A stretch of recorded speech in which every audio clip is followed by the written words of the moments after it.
welcome to How to Fix It. After last week's piece of shit, after Ready Player One, I needed something to wash the bad taste out of my mouth, and instead of Appletini, I decided that I'd go watch a movie instead. I wanted a funny movie, so I had Iota run an algorithm to find the movie that would best take my mind off of that pile of crap. So Iota, what do you got for me? The algorithm has chosen this film, Playing Trailer. This spring, they may not know how to ride. I gotta work on the fist tapping thing. No, you gotta work on the bike riding thing. Oh god damn it. I think I might have to make some adjustments to that algorithm, but it's too late to change this week's review now. I might as well make the most of it. And you know, on their own, I actually like all four of the lead actors, and the movie has a lot of talent behind it. Plus, I actually remember when the movie came out, and while I didn't see it in theaters, I saw it on DVD, and I don't remember it being all that bad. 11 years ago.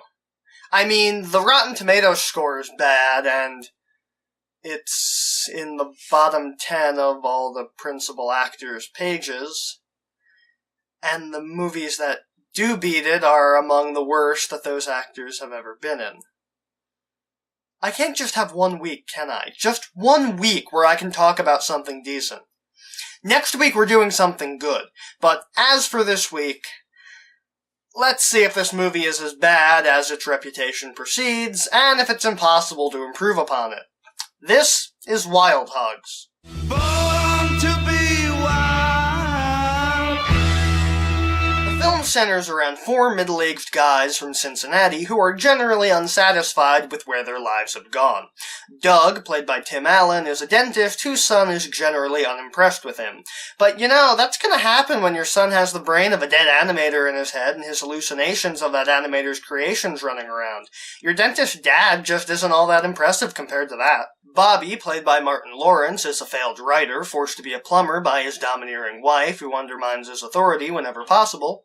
Dudley, William H. Macy, is a single computer programmer with issues interacting with women, and I swear to God, if he goes on a diatribe about masturbation, I'm gonna snap this DVD in half. And to round off the group, Woody, John Travolta, is a rich lawyer who's married to a hot supermodel, but she's currently divorcing him and taking all his money, so he's just as dissatisfied as the others. They get around their crappy lives by putting on leather jackets on the weekends and riding their motorcycles to a local bar, but even then Woody is still dissatisfied, and considering his life is the most in the toilet, he has the right to be. Woody proposes a cross-country trip on their bikes, but Doug isn't convinced. They learn about an acquaintance of theirs' death, and faced with his own mortality and a stress-induced panic attack at dinner that night, Doug relents and they all agree to go on the trip, though Bobby lies to his wife about being at a plumbing conference because dishonesty in marriage is funny. They set out on their trip, and after some shenanigans in a montage, they stop to camp out for the night. They bitch about their crappy situations, and are forced to sleep all together when they have an accident with the campfire. They wake up, having been discovered by Dr. Cox? Yeah, it is. John C. McGinley here is playing a gay motorcycle cop who exists to solely be comic relief and is rooted in stereotype. But he's just so gosh darn pleasant that I can't bear to say that I hate the character. He's honestly one of the best parts of the movie. They head off and go skinny dipping, but are interrupted by a family, and once the father of the family discovers that fact, they run away, and Officer Dr. Cox comes back to cannonball into the lake with them as they head off. Their first major stop is at a biker bar, like a legitimate biker bar, where there are real bikers, the Del Fuegos, led by Jack Blade, played by Ray Liotta? How the hell did they get Ray Liotta? I assume they got him because Disney made this movie, and if Disney throws enough money at an actor, even Ray Liotta, they can make him do pretty much anything.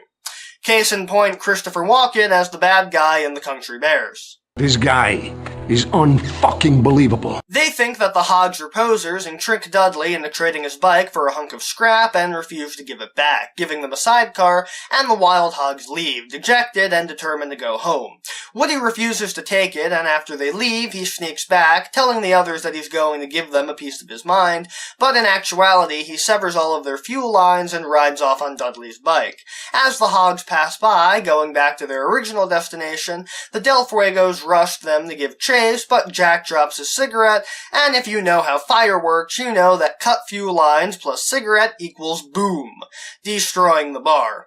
Woody wants to rush away, believing that he just inadvertently murdered all the Del Fuegos, and they skip the last gas station, running out of gas and not having enough food or water for several hours. They wind up in Madrid, New Mexico, and after initially being mistaken for Del Fuegos, because their desperate for water and food behavior seems like the type of ruckus that the Del Fuegos cause, but they explain their deal to the sheriff, who is happy to let them stay in their town a few days, despite Woody wanting to get back on the road immediately. They stay for a festival, and Dudley starts falling for Maggie, played by Marissa Tomei, who owns the diner that they initially accidentally terrorized. I don't know why they're so concerned about the Del Fuegos. Her nephew should be able to sort out a few bikers. He's going up against Thanos in a few weeks. A few of the Del Fuegos end up in Madrid and recognize the Hogs and report in to Jack, who tells them not to hurt them because he wants the honor, which leads to Bobby being able to spray them with ketchup and mustard as a show of dominance, since they can't fight back, and it leads to the Hogs being hailed as heroes by the people of Madrid. After some slapstick, Jack shows up and the Del Fuegos overrun the town, with Dudley attempting to play hero to impress Maggie, and Woody revealing his situation and why he really wanted to do the trip and how he really got the bike back, pissing off the other three. Despite all odds, they manage to hold their own against the Del Fuegos and Jack. That is, until Damian Blade, the owner of the bar, and Jack's father, played by Peter Fonda, because of course he is, shows up. He blasts his son for not being able to take on these supposed posers, and questions who the real posers are, before revealing that the bar was an insurance scam, and blowing it up was a good thing. Following an earlier phone call where Bobby's wife found out about his lie, Doug and Bobby's wives show up, along with Doug's son, and Doug finally impresses his son, while Bobby has a nice moment with his wife where he tells her that they have to be more equal, and she can't just boss him around all the time. The movie ends with the Hogs finishing their ride to the Pacific as they end up in California, and Doug, Bobby, and Woody all slam into a surfboard as Dudley, the clumsy one, laughs. Born to be wild. All of the actors put in good performances. On their own, all of the actors are pretty solid, and this movie is no exception. I don't feel like anyone is really phoning it in, and at the very least, they seem like they're having fun. And the four of them are very believable as older dads, so they are playing what they are. I was also very invested in the story between Dudley and Maggie. Dudley is the only character that I really liked, because he's never really mean to anyone. He's an affable guy, and I don't know, maybe I just like the way William H. Macy plays him. Ray Liotta plays his part well, though I admit I like him better when he's involved with the Mafia. And Marissa Tomei, despite not doing all that much, does a pretty good job with what she got. Though she definitely shines more next to Liotta's co-star from Goodfellas in a different movie. The basic plot of the Madrid stuff, while sort of coming out of nowhere considering that they had their own deal with the Fuegos, sort of reminds me of Three Amigos, and that might sound like an insult, but I actually like Three Amigos, so it's a compliment. Though I sort of wish that they had been able to rally the town like they did in that movie to fight back and actually have a fight. The town sort of just leaves the Wild Hogs to their own devices here until the very end, which, while comedic, isn't quite as impressive. And the ending, for the most part, was satisfying. Peter Fonda's cameo at the end, while predictable, was hilarious just for that one line. Takes after his mom. I like that Bobby's arc ended with him and his wife seeing eye to eye through a rational discussion, instead of Bobby becoming the dominant figure in the marriage through force, a cliché that's been around since the early days of cinema.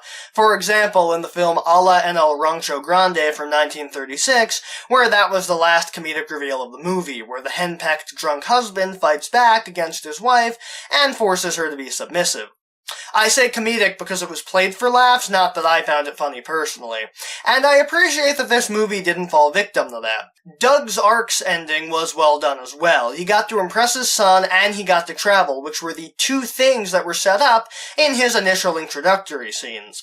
Finally, John C. McGinley as the gay motorcycle cop was a delight, and it's always great to see him play characters that are the antithesis to Dr. Cox, though he's sort of forgotten about in the rest of the movie after the skinny dipping scene, which is just such a darn shame, newbie. The character might be an offensive stereotype, but I just can't say that I'd want less John C. McGinley on screen. Born to be wild. The basic premise is niche and weak. The characters are all cliched archetypes and not really all that interesting. I mean, I like our leads, but apart from Dudley, they're not all that interesting in terms of their character. They do funny things and tell some funny jokes, but even the side characters, like the Madrid sheriff and his two deputies, are just around for a few cheap jokes and don't really have all that much to do. They don't even feel like characters, they're just one-off jokes that happen to stick around for a few scenes. Compounding that, Woody doesn't really get resolution, despite everyone else getting it. He ran away from all his problems, and at the end of the movie, they're all still there. Except maybe that he's willing to go back and face them? It's a weak premise, especially considering that everyone else had physical manifestations of their problems being solved. I also think that a lot of the jokes don't hit and aren't all that funny, especially the copious adult-oriented jokes. There are a lot of gay jokes, rape jokes, dick jokes, and this was released by Disney? The unfunniness is weird because the screenwriter wrote for My Name is Earl, Grounded for Life, and Arrested Development, shows that are generally known for being funny, though admittedly I haven't seen any of his episodes, so maybe those are just the bad ones. There are a lot of pointless scenes where they just do slapstick, like the stuff with slapping the bull and running away. A funny movie would have had the bull come back at the end and have them release it to take on the Del Fuegos and run them out of town. This is not that movie. I also, and this is gonna be unpopular, but he's like my number 3 favorite actor, so I think that the movie loses John C. McGinley too early. You don't put a gay highway patrolman in your first act if he doesn't come back in the third. That's like one of the cardinal rules of screenwriting. And despite the fact that the character is wildly offensive, it really seemed like he was going to be a bigger part of the script, so I wish that they had stuck to their guns and at least had him make a cameo at the end when they finally got to California, because then he just feels like yet another wasted character. Born to be wild.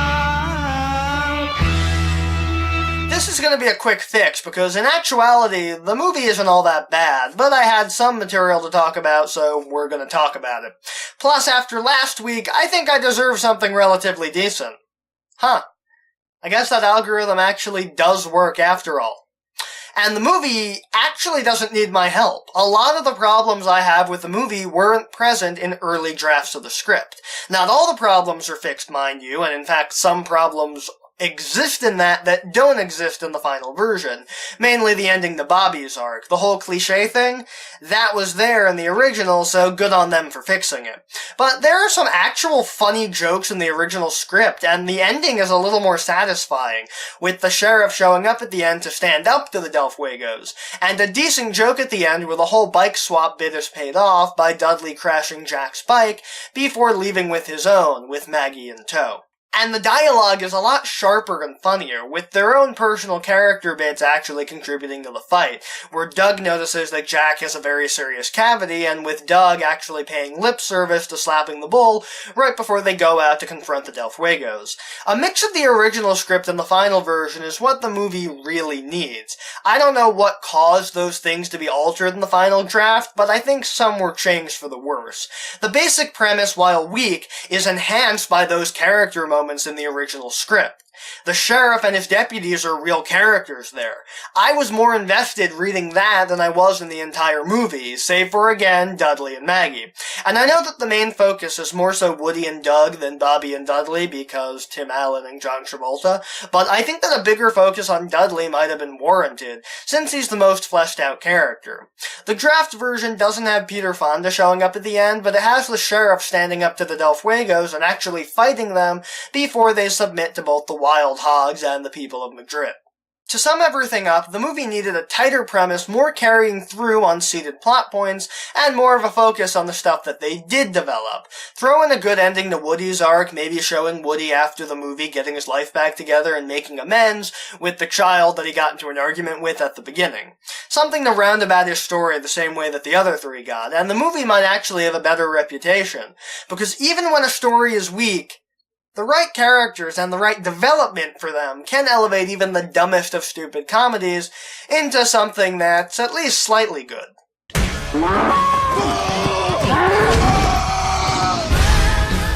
Wild Hogs. And that was Wild Hogs, a troubled yet somehow not all the way terrible movie. It's definitely not the worst comedy set on motorcycles that's ever been released. We'll be getting to that one day. I just have to manage to sit through it all first.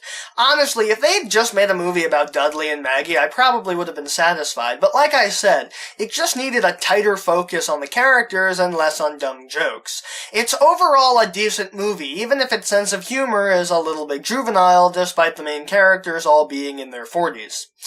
Anyway, that's all the time we have for today. If you'd like to see more of how to fix it, you can hit that subscribe button, and if you have any comments or complaints about the video, you can put those in the comments section below. Oh, and if you want to be notified of new uploads, you can hit that bell icon, because recently YouTube admitted that they aren't actually sending videos to everyone's subscription box, so if you think you missed a few of my videos, hit the bell icon. And if you enjoyed this video, show it to your friends and share it around the internet, and maybe consider supporting the show on Patreon. See you next time. I deduce that it's going to be a rather interesting case.